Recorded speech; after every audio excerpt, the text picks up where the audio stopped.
Hello friends, welcome to Macnotech YouTube channel. आज का जो हमारा टॉपिक है वो है मशीन डिज़ाइन ऑब्जेक्टिव्स पार्ट 3।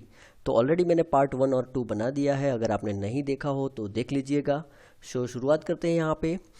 यहाँ पे जो ऑब्जेक्टिव्स हैं वो है power screw and screw joints के हैं, ठीक है। Which of the following screw thread is adopted for the power transmission in either direction. यहाँ पे जो लिखा है वो है power transmission in either direction यहाँ पे। लेकिन जो आप यहाँ पे आंसर देखोगे तो सबसे पहले यहाँ पे जो बटरेस थ्रेड की बात करते हैं तो ये क्या होगा, बटरेस थ्रेड वो सिंगल डायरेक्शन में पावर ट्रांसमिट करता है, ठीक है। और अगर आप कोई भी बुक में देखोगे या सर्च करोगे तो ये दोनों के बारे में क्लियर नहीं लिखा है।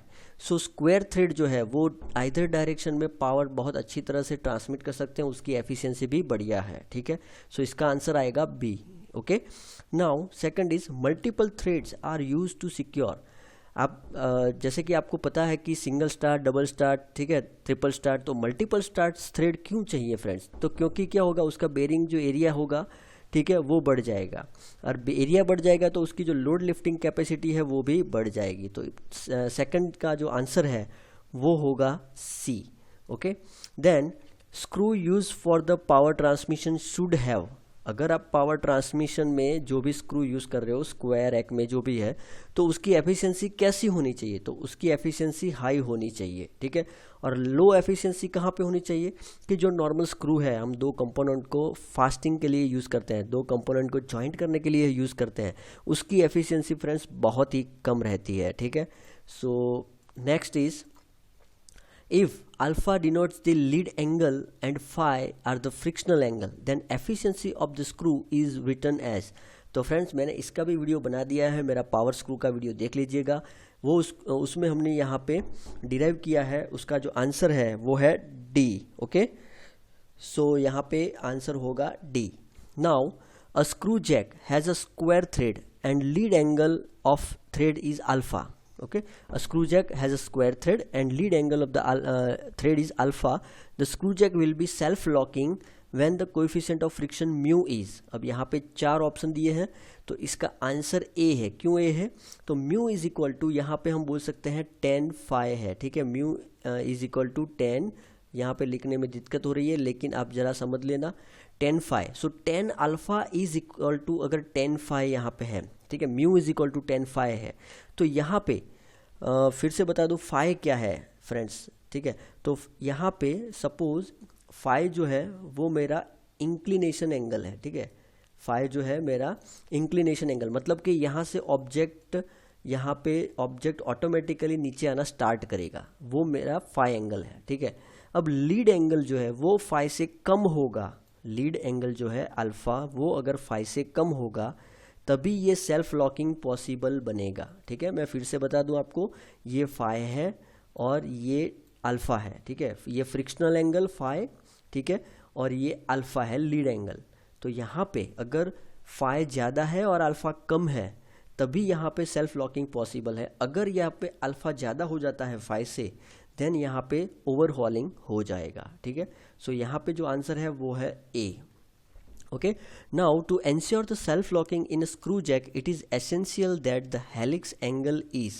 सेल्फ लॉकिंग के लिए हेलिक्स एंगल क्या होना चाहिए? तो क्या होगा फ्रेंड्स, यहाँ पे answer B, it is smaller than the friction angle. जैसे कि मैंने आपको बताया फाई एंड अल्फा, तो यहाँ पे जो अल्फा है वो फाई से कम होना चाहिए, it is smaller than the frictional angle. Okay, answer is B.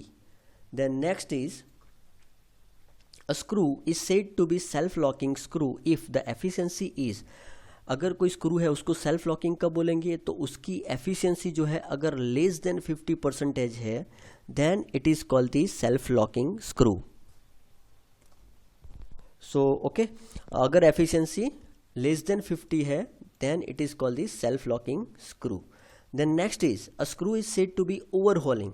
यहाँ पे ये ओवरहॉलिंग दिया है, ये सेल्फ लॉकिंग है, तो ओवरहॉलिंग के लिए ऑब्वियसली जो उसकी एफिशिएंसी हो क्या होगी, it is more than 50%। Okay, when designing a screw in a screw jack against the buckling failure, the end condition of the screw are taken as. जब आप स्क्रू जैक में उसको बकलिंग फेलियर पे उसको design कर रहे हो तो उसका जो स्क्रू है उसको एंड जो है उसमें क्या रखेंगे हम, one and is fix and other and is free.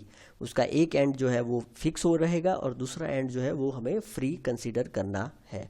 Okay, then a load cup of screw jack is made separate from the head of the spindle to, समझा देता हूँ आपको कि सपोज यहाँ पे स्क्रू जैक है, ठीक है, ये आपका स्क्रू है और यहाँ पे ये आप कप है, ठीक है, और ये कप जो है वो रोटेट नहीं होगा। जब ये स्क्रू रोटेट होगा तब ये कप जो है वो स्टेडी कंडीशन में रहेगा। तो ये क्यों ऐसा रखते हैं हम, separate from the head of the spindle to, separate क्यों रखते हैं, क्योंकि it prevent the rotation of the load being lifted. Okay, so it's prevent the rotation of load being lifted. जो लिफ्ट कर रहे हैं हम, यहाँ पे जो लोड है वो लिफ्ट कर रहे हैं तो वो भी रोटेट नहीं होगा, उसको हम प्रिवेंट करने के लिए ये यूज कर रहे हैं फ्रेंड्स। ओके, सो इसके बाद जो है वो है screw joint. Okay, so screw joint start करते हैं।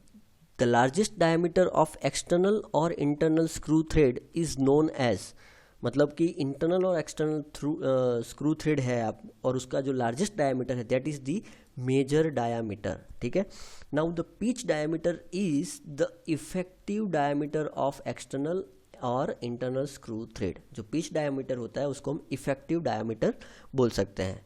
A screw is specified by its, मतलब अगर आप कोई स्क्रू को स्पेसिफाई करना चाहो, ठीक है, तो उसका मेजर डायमीटर हम कंसिडर करते हैं फ्रेंड। ओके, तो जो स्क्रू है उसका मेजर डायमीटर से हम उसको स्पेसिफाई करेंगे। अ रेलवे कैरेज कपलिंग हैव, अगर दो रेलवे है, रेलवे कैरेज जो है उसकी कपलिंग में अगर आप देखो तो उसमें बटरेस थ्रेड यूज होता है। ठीक है फ्रेंड्स, सो 4 का जो आंसर है वो है D.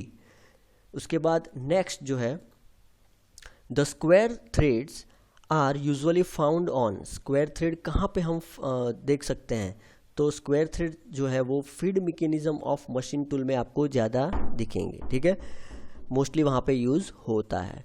A locking device in which the bottom cylindrical portion is recessed to the receive the tip of the locking set screw is called, मैंने यहाँ पे फिगर बताई हुई है कि सिलेंड्रिकल पोर्शन में उसका जो रिसेस है, ठीक है, वहाँ पे यहाँ पे ड्रिल किया हुआ है, आप देख सकते हो यहाँ पे। Okay, so this is the answer ring nut C. Okay, ये जो है रिंग नट हम उसको बोलेंगे। सो सी का आंसर, 6 का जो आंसर है C. Which one is not a positive locking device, तो यहाँ पे हम देख सकते हैं spring washer is not a positive locking device. आप यहाँ पे देख सकते हो spring washer, so this is not the positive locking device. यहाँ पे ये जो फिगर दी है, ठीक है, वो क्या है, टंग्ड वॉशर है। यहाँ पे जो सी है दैट इज कॉल्ड दी, ये जो टंग्ड वॉशर आपको दिख रहा है उसकी फिगर यहाँ पे बताई हुई है। Now the washer is generally specified bye, washer किससे हम स्पेसिफाइड करेंगे, तो उसका जो अंदर का डायमीटर, उसका जो होल डायमीटर है उससे हम स्पेसिफाइड करते हैं। ठीक है, so washer is generally specified by its hole diameter. Okay, now next is a locking device extensively used in automobile industry. Mostly हम ऑटोमोबाइल इंडस्ट्री के लिए लॉकिंग डिवाइस कौन सा यूज़ करते हैं, तो कैस्टल नट। यहाँ पे आप देख सकते हो ये कैस्टल नट दिया हुआ है, ठीक है, ये नट है और ये लॉकिंग डिवाइस है। ठीक है, ये जो पोर्शन है वो है castle nut. Okay, now about a bolt of M24-2 means that, मतलब कि यहाँ पे 24 और 2 दिया है तो वो क्या है, so it is a nominal diameter of the bolt. जैसे कि हम स्पेसिफाई करते हैं बोल्ट को नॉमिनल डायमीटर से, ठीक है, outer diameter, largest diameter. So the nominal diameter of the bolt is 24 mm and pitch is 2 mm। इसका मतलब ये होता है। ठीक है, when a nut is tighten by placing a washer below it the bolt will be subjected to, अगर आप washer को रखते हो और नट से टाइट करते हो तो जो बोल्ट है वो कौन सा मतलब स्ट्रेस उसको लगता है, तो bolt having a tensile stress. 11 का जो आंसर है वो है A. The eye bolt are use for, eye bolt यहाँ पे फिगर दी हुई है आई बोल्ट की, तो eye bolt are mostly use for the lifting and transporting the heavy machine, आपने देखा होगा। So eye bolts are mostly use for lifting the and transporting heavy machines. Okay, now next is a shock absorbing capacity of a bolt may be increased by, सो आप यहाँ पे figure देख सकते हो यहाँ पे, ठीक है। तो यहाँ पे ये जो है आपको दिख रहा है वो है शंक डायामीटर, ठीक है। ये जो पोर्शन है वो है शंक डायामीटर। अब यहाँ पे ये जो थ्रेड पोर्शन दिखाया है, ठीक है, उसमें ये जो आप देख सकते हो दोनों अगर आप डिफ्रेंशिएट करो तो ये कोर डायमीटर होगा, मतलब मिनिमम डायमीटर, और ये आउटर वाला जो है वो मैक्सिमम डायमीटर होगा, ठीक है। आप देख सकते हो यहाँ पे थोड़ा डिफरेंस दिया है। This is called the uniform strength of the bolt, okay. So ये तीनों आंसर उसके हिसाब से हैं। So shock absorbing capacity of bolt may be increase by, यहाँ पे आंसर होगा डिक्रीज द शैंक डायामीटर। अगर इसको डिक्रीज करेंगे तो उसकी शॉक एब्जॉर्बिंग कैपेसिटी है वो इंक्रीज होगी। Now the resilience of bolt may be increase, ये जो बोल्ट है उसका रेजिलियंस हम कैसे इंक्रीज कर सकते हैं? सो उसका जो आंसर है वो है B, by increasing the length of this bolt, okay. And third, a bolt of uniform strength can be developed by, okay. इसमें यूनिफॉर्म स्ट्रेंथ कैसे हम रख सकते हैं? So keeping the core diameter of thread, keeping the core diameter, ये जो है अंदर का जो है हम उसे बोलेंगे कोर डायमीटर, ठीक है। ये दोनों के बीच का डिस्टेंस है that is called the core diameter, ठीक है, या तो inside diameter. So the core diameter of the thread equal to the diameter of unthreaded portion, यानी कि ये शंक। तो अगर ये और ये अगर सेम रखते हैं तो हम बोल सकते हैं कि a bolt of uniform strength, okay. So इस तरह से हम बोल्ट की यूनिफॉर्म स्ट्रेंथ को रख सकते हैं, ठीक है। सो बेसिकली आज के वीडियो में इतना ही, ठीक है। और भी पार्ट मैं बनाने वाला हूँ, तो अगर आपको ये वीडियो अच्छा लगता है तो लाइक कीजिए, शेयर कीजिए एंड सब्सक्राइब करना मत भूलिए। और आपको कुछ लगता है कि कहीं पे मतलब चेंज करने जैसा है या, तो वो भी आप कमेंट में बता सकते हो। Thank you. जय हिंद, जय भारत।